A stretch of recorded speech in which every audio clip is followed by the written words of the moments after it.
Hi there, I'm Brianna. I am a community organizer and artist living in New York City. I am back on YouTube with my first video in a very long time, wanting to pick back up where I left off almost 5 years ago when I was an undergraduate student at Hunter College, which is part of the City University of New York in New York City.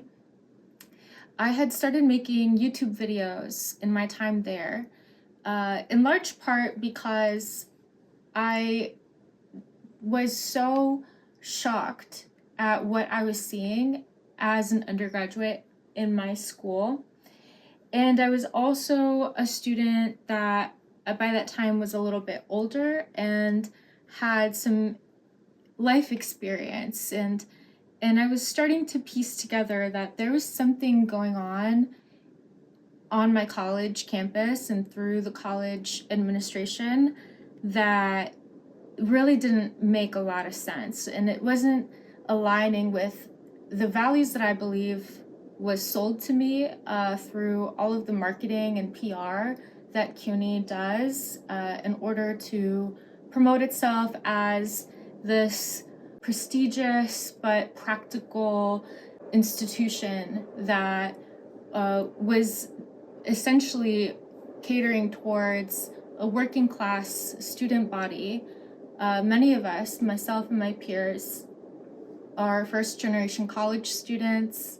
Many of my peers were born and raised in New York City, and the City University of New York, CUNY, isn't always as spotlighted as NYU or Columbia, in part because it is a public college. And it just seemed like such a strange place because this is a public university, and yet there really wasn't a lot of transparency when it came to the way that the school was managing its finances and the way that students were being treated on campus, especially by administration. I wasn't just sure, like, how was it possible that our administration was paying itself six-figure salaries.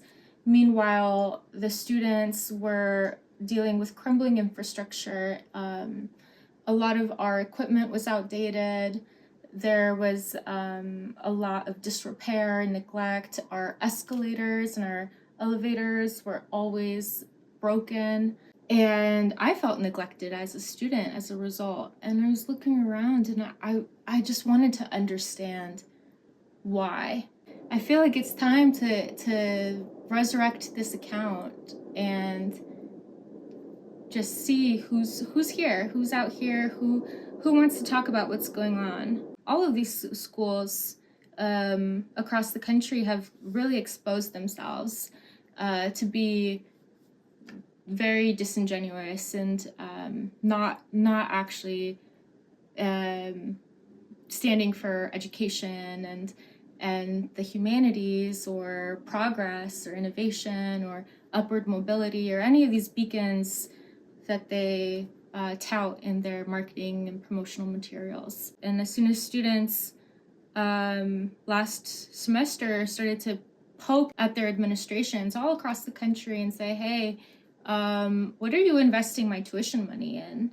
For a majority of these companies, these businesses that claim to be these reputable colleges, it turns out that most of them are funding weapons manufacturers and defense contractors and have money embedded in to promoting genocide and promoting and normalizing occupation and apartheid abroad. And so when students put up their encampments in support of Palestine, I immediately tuned back into what was going on college campuses. The students themselves putting their bodies on the line and setting up these encampments pulled back the facade that was holding up this whole charade. I just feel like there's like from what I'm seeing online, and mind you, I'm now 30 years old, so I'm not on campus, I'm not going to the encampments, but I'm still involved in a certain way, and I'm getting a lot of my information from social media. And so I will put a disclaimer here that I'm just reporting to you guys and sharing some of the things that are appearing on my feed based on who I follow. It's really just from the internet, and I consider what I'm seeing to be pretty reputable, and that's why I'm showing it to you. But I'd love to have a further conversation with anyone who wants to either add more context to some of the images that I'm showing or has more of an understanding, because I'm now really speaking to you guys as someone who is now like kind of an outsider. If there is interest here, I will continue to make videos for you guys and talk about my experience. It looks like a lot of student groups want to start to reorganize and regroup for Palestinian solidarity. And I'm very excited about that. My biggest hope right now, to be honest, is with the students and is with the organizing and the radicality and the bravery that the youth bring with them, that fire, that force. I just want to give you guys support as much as I can. So one of the key things that I think y'all need to be aware of, folks who are getting on campus and starting to organize, if you were not planning strategy throughout the summer,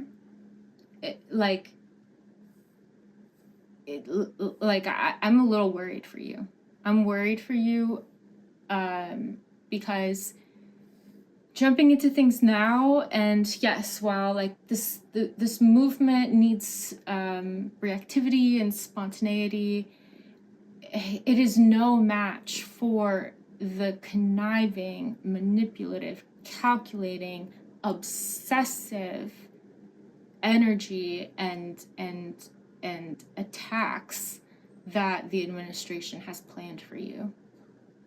And I cannot emphasize that enough, that throughout this whole summer break, while the people graduated and moved on, and now there's a new cast of characters on campus and trying to figure things out, as you guys are wanting to pick back up the spirit, just know that the administration was not on summer break. They did not take a break from planning your downfall. They were working all summer on new policies, on new technology, on strengthening their relationships with the police. They probably met with a bunch of very angry donors. There was even some administrators that were fired or resigned. A lot of stuff happened over the summer. And don't think for a second that they are not ready for you. Like, they are ready to take down student organizing and activism with a ruthless force. Because of what happened last semester, it's going to be a lot harder for your momentum in these moments of action and resistance. It's going to be a lot harder to sustain that momentum. And that is not to discourage you. Like I said, you guys are the heroes that we need right now. Bear with me if you are engaged and interested in this video right now. Thanks for watching, seriously, because I'm not really a YouTube expert. I've never been that great at being an internet person. I try, but this video really is kind of more stream of consciousness, because I just wanted to get something out. I want to build on this, and so based on the feedback that you have for me, like, that will help inform what other topics I can get deeper into in future videos, and speak just more eloquently on those things, so that I can give you guys even more information. But what I'm going to do now is I just want to show some of the things that I am seeing on social media, I saw this a couple days ago. I really want to flag this. This is concerning. This is one step into a whole new terrain, a whole new level of surveillance that students need to resist. Think about like the slippery slope, how far the administration will take their blatant surveillance. If the student body is permissible and allows them, I highly recommend, highly encourage you to get these robots removed from your campus immediately. These actions that really don't gather a critical mass are very vulnerable to retaliation, to surveillance. If actions like these are popping up on campus, this is where you have to be the most alert and on guard, in my opinion, because there's not a critical mass of people here to really hold ground and gain terrain, gain territory. I recognize that I'm here sitting just commenting on it and I'm not actually there doing it. So of course, take my opinion with a grain of salt. I just think that we need to galvanize people for this cause in a way that communicates broadly, like immediately, like it immediately needs to convey that this is urgent and this is not a fringe issue. When I see such a small number of people gathering for a cause that is truly life or death for thousands of innocent people, we're talking about people experiencing the most horrendous crimes against humanity that we have seen documented in recent times. I'm sorry to be a hater, like I really don't mean to be at all, but these actions require just a lot more coordinating, a lot more organizing, in order to have a critical mass, which is what you need in order to really respond proportionately to how severe this issue is. I mean, this is another layer of hostility that we have to deal with too. Like it's not just the administration that we're fighting, but also very ignorant populations of the public that then will just get in your way. Like these people are truly just there to get in your way. And it is not worth the time or energy to engage or interact with such hateful people.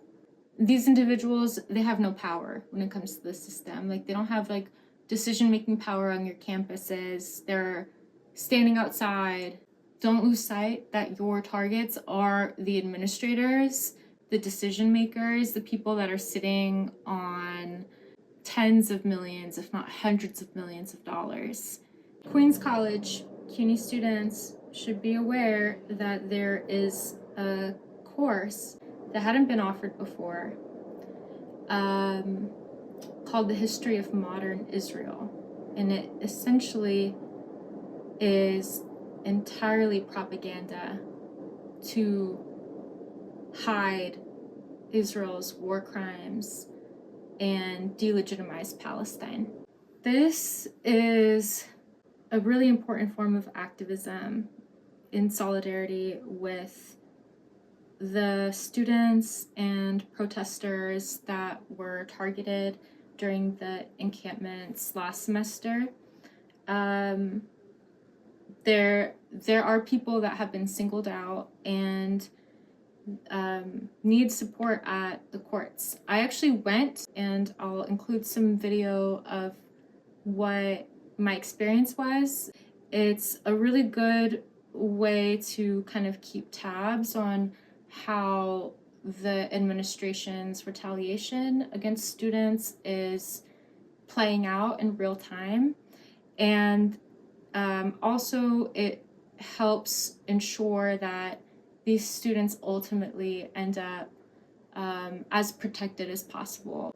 I don't know how many people are keeping tabs on the aftermath of these encampments, but there are students all across the country that are dealing with expulsions from their universities, legal proceedings, lawsuits, criminal charges, a bunch of stuff that would be really hard to deal with alone or with a very small support network. 5 years ago, I was one of those students that stuck out like a sore thumb on campus. Was that girl exposing my school and embarrassing my administration and putting a camera in the president's face. And I paid for it heavily with the consequences that I faced. There was this campaign that I put together at Hunter that really got me into a lot of trouble, like a lot. And essentially what I caught wind of is that there was a Starbucks that was going to be built on our campus, what used to be the college bookstore and then had been abandoned for some years.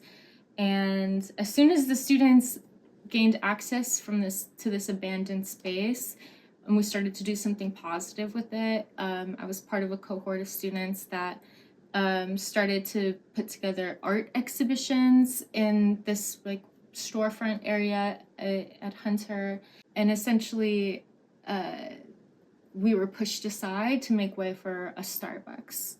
And I just find it so fascinating that back then, like this is 2019, 4 or 5 years ago, I had a really hard time finding support. Like it was hard to explain to my student peers why we shouldn't have a Starbucks on campus, why we should be fighting this in the first place.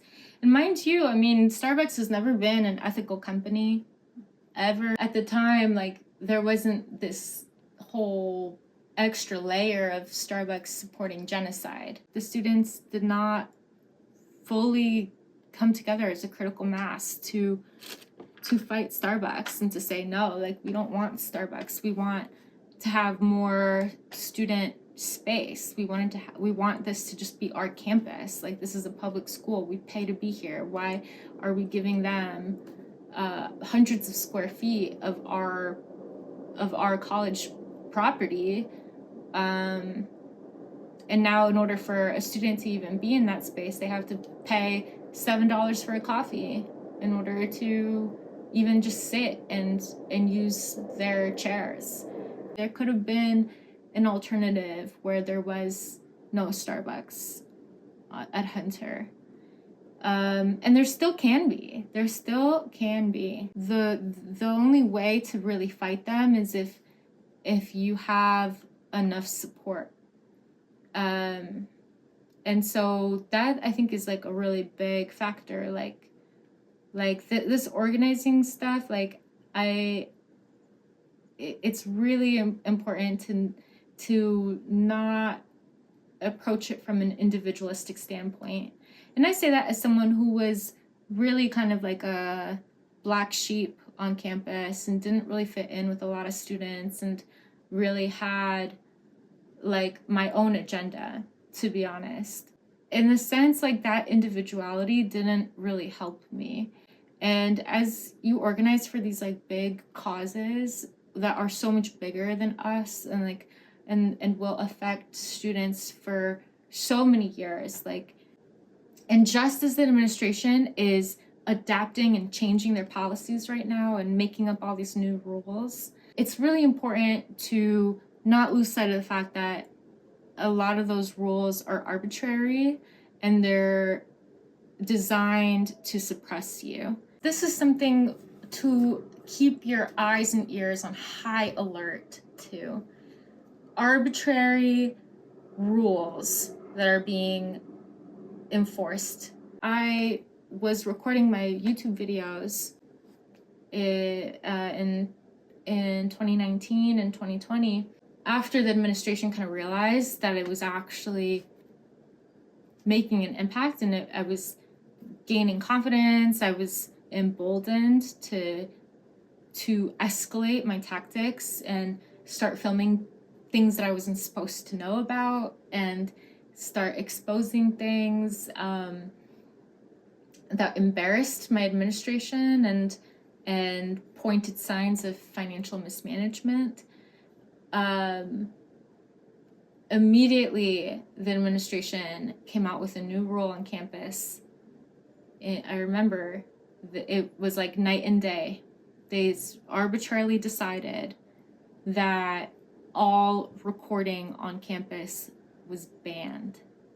There was a ban at Hunter in 2020.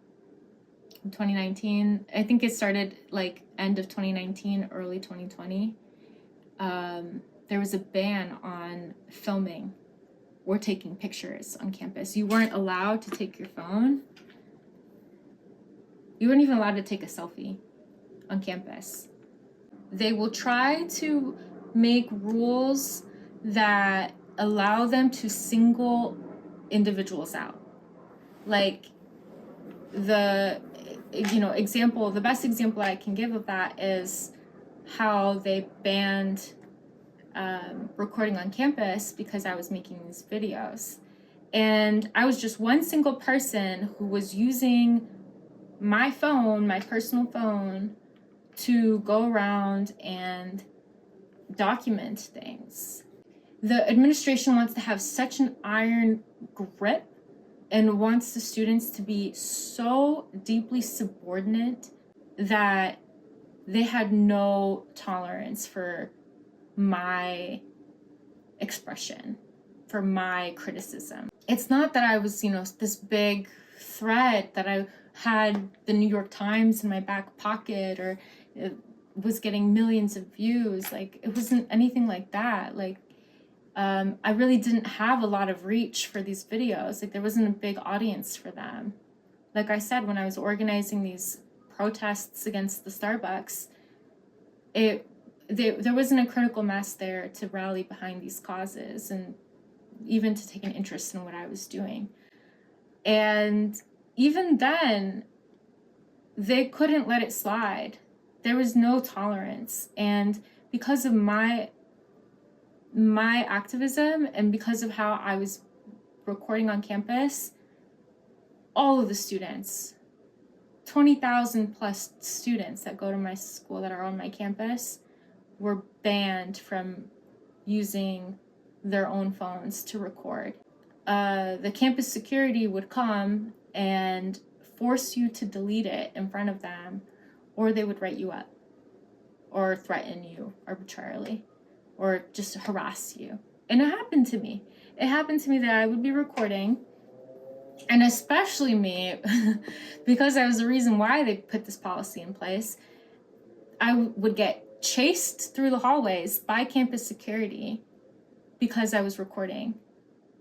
And it became incredibly hostile. Like, literally I would get chased by these goofy looking wannabe cops, security officers, because I was breaking this new rule that if I wanted to record on campus, I needed to have written permission, an authorized permission slip from the security office of Hunter saying that I was authorized to record. I don't know if that rule still stands to this day. I think probably not, because it was an arbitrary rule. It was not to serve the best interests of students. That's how big the administration will blow something out of proportion. If you think you're just one person doing a small action on campus, be careful. Be careful, because if you are alone in your activism, like I was, you will get picked apart, and the administration will go full force to stop you. I just think that it's a really good example to bring in now, because a lot of people don't know the nerve, the audacity that these administrators have. And they will get away with it if the policies isolate individuals. So out of, let's say there's 1,000 students walking through the hallway, out of those 1,000 students, one of them stops to like take a picture, that one student can get picked out by the security and targeted because it's not all the students recording. Like if all the students knew about this rule and thought the rule was fucked up and wanted to fight it, and every single student took their phone out and started to record on campus, and they did this every day for a week, it would break the rule. Like it would break it. It's such a ridiculous rule that there'd be no way for the administration to enforce it at that level.